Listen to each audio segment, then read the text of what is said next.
Hello everyone and welcome to the class. आज हम second grade से रिलेटेड डायरेक्ट इनडायरेक्ट के कुछ प्रीवियस ईयर्स के क्वेश्चंस करने वाले हैं। Let's start the journey. इससे पहले कि हम क्वेश्चंस को स्टार्ट करें, एक छोटी सी बात को जान लेते हैं। यहाँ आप देख रहे हो कि एक राजा जो है वो बैठे हुए हैं और ये कह रहे हैं कि मैं शिकार पे जाऊंगा। तो ये जो बात लिखी हुई है ये राजा के खुद के शब्द हैं जो उन्होंने अपने मुंह से बोले हैं। तो इसका मतलब ये जो स्पीच है वो क्या है? डायरेक्ट स्पीच है। तो जो राजा के मुंह से जो एक्चुअल वर्ड्स निकले हैं उन्हें हम क्या कहते हैं? डायरेक्ट स्पीच कहते हैं। तो अगर मैं इसी बात को कुछ इस तरीके से कह देता हूं कि यही शब्द मैं आपको बताना चाहता हूं, तब मैं अगर ये कह देता हूं कि फिर राजा ने कहा कि मैं शिकार पे जाऊंगा, तो ये बात गलत हो जाएगी। क्यों गलत हो जाएगी? क्योंकि मैं क्या कह रहा हूं कि फिर राजा ने कहा कि मैं शिकार पे जाऊंगा, तो ये बात तो मुझ पे लागू हो गई। शिकार पे मुझे जाना पड़ेगा। तो मुझे अब क्या कहना पड़ेगा? मुझे कहना पड़ेगा कि फिर राजा ने कहा कि वह शिकार पर जाएगा।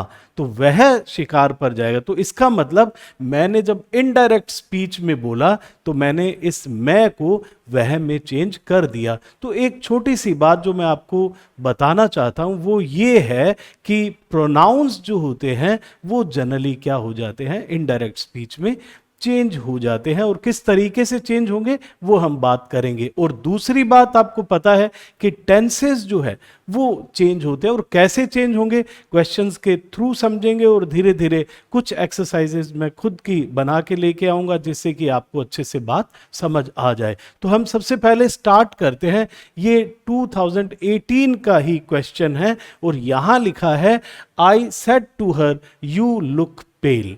तो सबसे पहली बात तो मैं आपको बता देता हूं कि जो आपको यहां पे ये सेड वर्ब दिखाई दे रही है इसे हम कहते हैं रिपोर्टिंग वर्ब। ये क्या है? रिपोर्टिंग वर्ब होती है। और रिपोर्टिंग वर्ब अगर यहां पे पास्ट में है तो सामान्यता क्या होता है कि आपकी ये जो इन्वर्टेड कोमास में लिखी हुई है वो रिपोर्टेड स्पीच है। ये भी, इसका टेंस भी कोरस्पॉन्डिंग पास्ट में चेंज हो जाता है। इसे हम क्या कहते हैं? इसे हम कहते हैं बैक शिफ्टिंग। बैक शिफ्टिंग क्या हुआ कि हमने कहीं पास्ट में कोई बात कही और उसको हम क्या करेंगे? जब इनडायरेक्ट स्पीच में लिखेंगे तब हम उसे पास्ट में कर देते हैं सामान्यता। और सबसे बड़ी बात आपको ये देखना है कि ये कहां लिखा है? ये पास्ट में है। तो आपका चांस बढ़ जाता है कि आपकी जो डायरेक्ट स्पीच है वो भी अब किस में चेंज होने वाली है? पास्ट में चेंज होने वाली है। तो एक बार थोड़ा सा मैं किस तरीके से प्रोनाउंस चेंज होंगे उसकी भी बात कर लेता हूं। तो यहां एक पिक्चर देख लेते हैं। ये लिखा है I said to her you look pale. I said to her you look pale. तो जब हम प्रोनाउंस को चेंज करते हैं तो कैसे चेंज होगा ये देखते हैं। I said to her you look pale. तो मैंने ये यू वर्ड जो है किसके लिए यूज किया है? इस गर्ल के लिए यूज किया है क्योंकि मैंने लिखा है I said to her you look pale. ये शब्द मेरे हैं ये यहां कि यू लुक पेल। तो जब मैंने यू कहा है तो मैंने किसे कहा है? इस गर्ल को कहा है यू। तो इसका मतलब ये यू अब किस में चेंज होने वाला है? बिल्कुल ये शी में चेंज होने वाला है। ये बिल्कुल बात आपने सही समझी होगी कि यहां यू अब शी में चेंज हो जाएगा।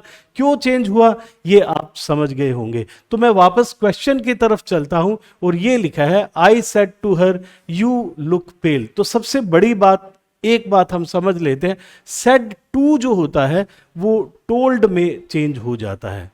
क्योंकि टोल्ड के बाद जो है वो क्या आ जाता है? वो ऑब्जेक्ट आ जाता है। तो ये क्या बन जाएगा? आई टोल्ड हर।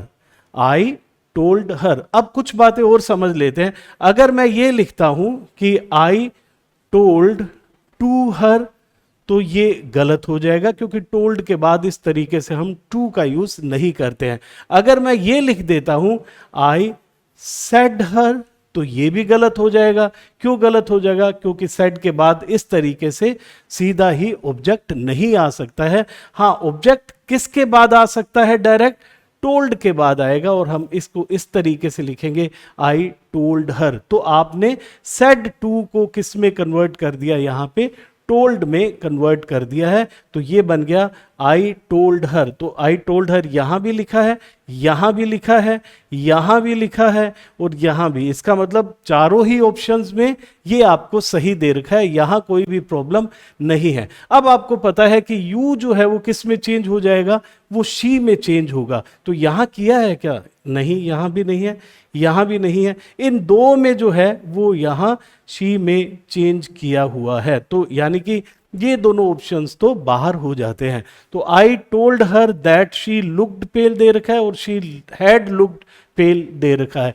तो जब यहां पे आपको first form of the verb दे रखी होगी किसी भी सेंटेंस में, तब आपकी जो इनडायरेक्ट स्पीच होगी वो किस में कन्वर्ट हो जाएगी? वो सेकंड फॉर्म में कन्वर्ट हो जाएगी, पास्ट फॉर्म में। तो first form will convert into second form of the verb. तो लुक जो है वो किस में चेंज हो जाएगा? लुक्ड में चेंज हो जाएगा। तो इसका मतलब आपका ये थर्ड ऑप्शन जो है वो बिल्कुल सही है। I told her that she looked pale. बिल्कुल आसान आपको लग रहा होगा, समझ भी आ गया होगा। हम नेक्स्ट क्वेश्चन की तरफ बढ़ते हैं। ये क्वेश्चन जो है आप देख सकते हैं, he said to her can you work on Saturdays, can you work on Saturdays.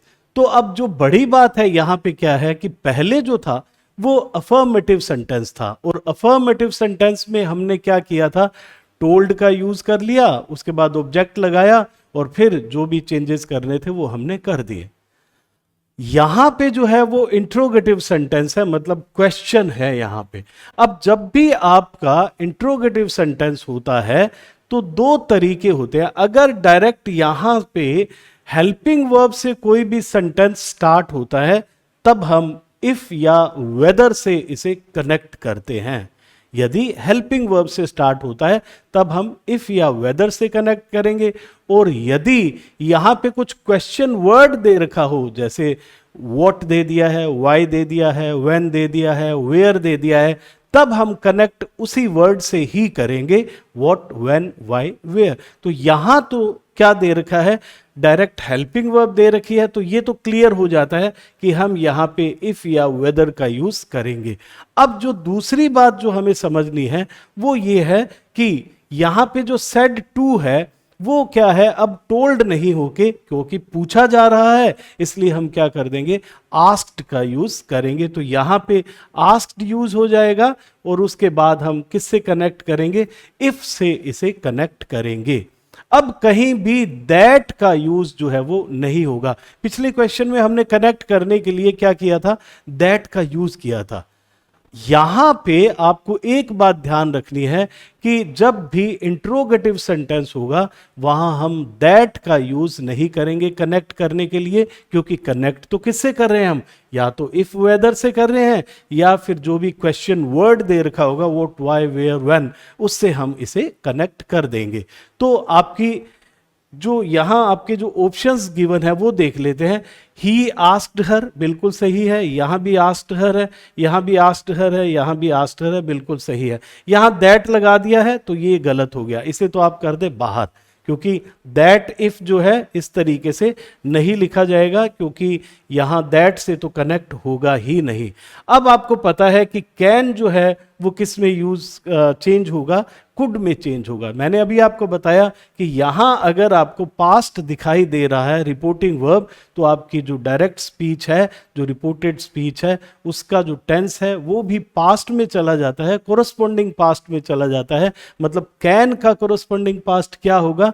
Can का कोरस्पॉन्डिंग पास्ट होगा कुड। तो पहले तो हम कुड तलाश लेते हैं, कहाँ है? यहां तो नहीं है कुड, ये आउट हो गया, ये आउट हो गया। अब अगर आपको समझ ना भी आ रहा हो आगे पीछे का कुछ भी क्या चेंजेस हुआ, आपको पता है ऑप्शन ही एक बच गया, वो है आपके पास ये, he asked her if she could work on Saturdays. तो आपने क्या किया? यहां आपने इफ से कनेक्ट किया और उसके बाद आपको सब्जेक्ट लिखना होता है, सब्जेक्ट को ही लिखना होता है। तो सब्जेक्ट क्योंकि ही सेड टू हर है तो हर के लिए हमने क्या यूज कर लिया? शी यूज कर लिया। यहां पे लिखा शी और कैन कुड में चेंज हो गया, वर्क ऑन सैटरडेज वैसे रहा, और फुल स्टॉप हम यहां यूज करते हैं क्योंकि जो आपका क्वेश्चन मार्क होता है वो इनडायरेक्ट स्पीच में हमें क्या करना होता है? हटाना होता है। इसीलिए हम लोग क्या करते हैं? यहां सब्जेक्ट को पहले लिखते हैं और उसके बाद हम क्या लिखते हैं? हेल्पिंग वर्ब को लिखते हैं। She could work on Saturdays. तो एक बात आप ध्यान रखना कि कभी भी यहाँ क्वेश्चन मार्क जो है वो नहीं आएगा। क्वेश्चन मार्क को हमें क्या करना है, हटाना है। इसलिए जो इनडायरेक्ट स्पीच को जो हम चेंज करेंगे उसका स्ट्रक्चर क्या होगा, सब्जेक्ट, फिर उसके बाद हेल्पिंग वर्ब, वर्ब जो है वो इस तरीके से हम लिखेंगे। ये बात आपको मुख्यतः ध्यान रखनी है। हम आगे बढ़ते हैं और ये क्वेश्चन देख लेते हैं। She said to him why do you want the job. ये बहुत ही अच्छा क्वेश्चन है। अगर मैं मान लीजिए कि why do you want the job लिखा है, यहां पे मान लीजिए मैं एक बार ऐसे लिख देता हूं कि why will you go there. मान लीजिए कि ये आपका क्वेश्चन है। इससे पहले मैं थोड़ा सा ये कर लेता हूं, तो क्या होगा, शी आस्क्ड हिम, तो वाई का वाई ही लगाएंगे हम। She asked him why he, क्योंकि हिम है तो इसलिए हम क्या करेंगे, ही, और ये विल चेंज हो जाएगा वुड में, why he would go there होगा और फुल स्टॉप लगेगा, why he would go there हो जाएगा। क्यों होगा, ये पिछले क्वेश्चन में हमने किया है। अब यहां पे कनेक्ट हमने किससे कर दिया, कनेक्ट हमने यहां वाई से कर दिया, तो क्या बनाया, why he would go there.